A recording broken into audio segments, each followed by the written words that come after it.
नमः शिवाय शिवजी सदा सहाय। ओम नमः शिवाय गुरुजी सदा सहाय। दूसरा अध्याय शंकर जी की देवताओं द्वारा स्तुति।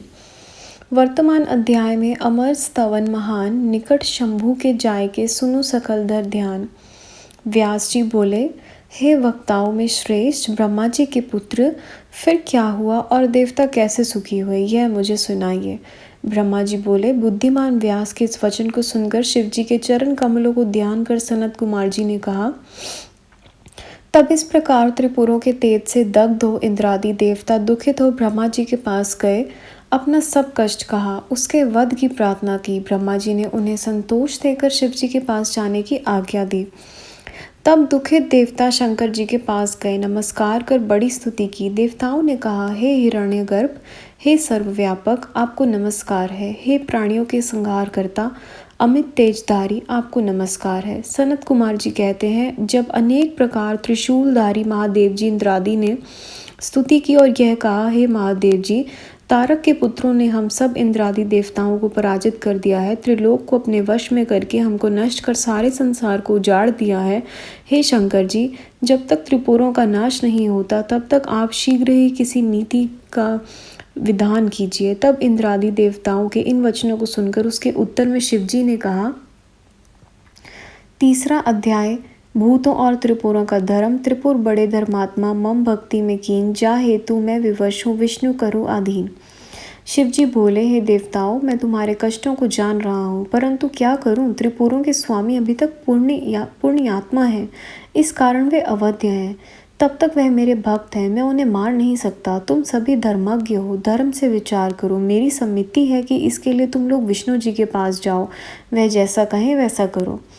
तब यह कहकर इंद्रादि देवताओं ने पहले ब्रह्मा जी से कहा। ब्रह्मा जी अग्रणीपन उन्हें विष्णु जी के पास ले गए। विष्णु जी के पास पहुंच देवताओं को बड़ी प्रसन्नता हुई। उन्होंने अपने दुख का समस्त कारण शीघ्र ही विष्णु भगवान को निवेदन किया।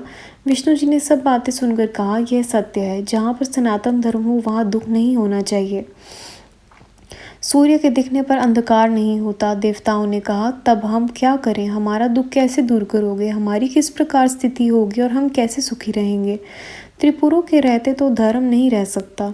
जैसे भी हो शीघ्र उनके वध का उपाय कीजिए, अन्यथा सब देवता अकाल ही काल कलवित हो जाएंगे।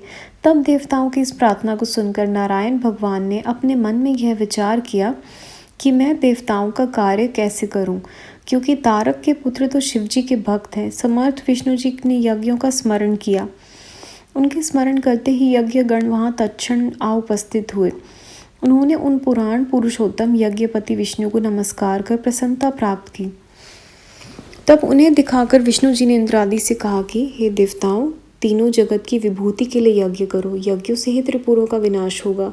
सनत कुमार जी कहते हैं, अच्युत भगवान की यह वचन सुन उन्हें प्रेम से प्रणाम कर देवगण उन यज्ञेश का स्तवन करने लगे। सविधि चयन कर यज्ञ का विधान किया। फिर तो उस यज्ञ कुंड से एक महान शरीर वाला शूल शक्तिधारी हजारों भूतों का समुदाय निकल पड़ा।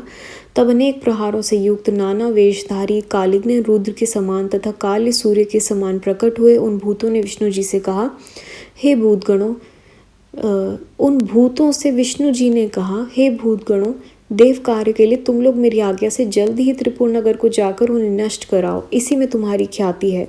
विष्णु जी के इन वाक्यों को सुनकर वह भूतगण दैत्यों के त्रिपुर नगर को गए, परंतु जो ही उनके पूर्व में प्रविष्ट हुए कि त्यों ही त्रिपुरों के तेज से भस्म हो गए। जो बचे वह विष्णु जी के पास भाग गए। उनका संहार सुन विष्णु जी चिंतित हो गए। उन्होंने देखा कि इंद्रादि सभी देवता संतपत हैं। वह विष्णु जी दैत्यों के पुत्रय की जीत की चिंता से व्याप्त हो गए। उन्होंने कहा, कुछ भी हो, धर्मात्मा का नाश नहीं हो सकता। अभी त्रिपुर धर्मात्मा है, फिर उन्हें कौन मार सकता है। शिव का पूजक तो कैसा भी पापी हो पापों से मुक्त हो जाता है। अतएव जब तक रुद्र की पूजा न होगी तब तक कामनाओं की पूर्ति नहीं हो सकती। लिंग पूजन से तो मोक्ष भी प्राप्त हो जाता है। वेद धर्म और शिव पूजन ये दोनों नित्य कर्म जब तक हैं तब तक त्रिपुरों का नाश नहीं हो सकता। यह विचार कर विष्णु जी ने उन तीनों सुरों के वेद धर्म और शिवार्चन का विनाश करना ही उचित समझा। फिर उन्होंने देवताओं से कहा कि अब आप लोग अपने घर जाइए, मैं यथा साध्य आपकी सहायता करूँगा।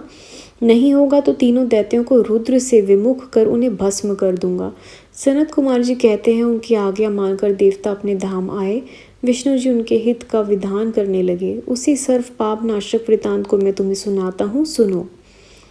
संगत जी, अध्याय यहाँ समाप्त होता है। गुरु जी, संगत जी, जो भी जाने अनजाने में पढ़ने में अब तक गलती हुई हो प्लीज़ माफ़ करिएगा। अगला अध्याय अगली वीडियो में। ओम नमः शिवाय। शिव जी सदा सहाय। ओम नमः शिवाय। गुरु जी सदा सहाय। Thank you Guru ji.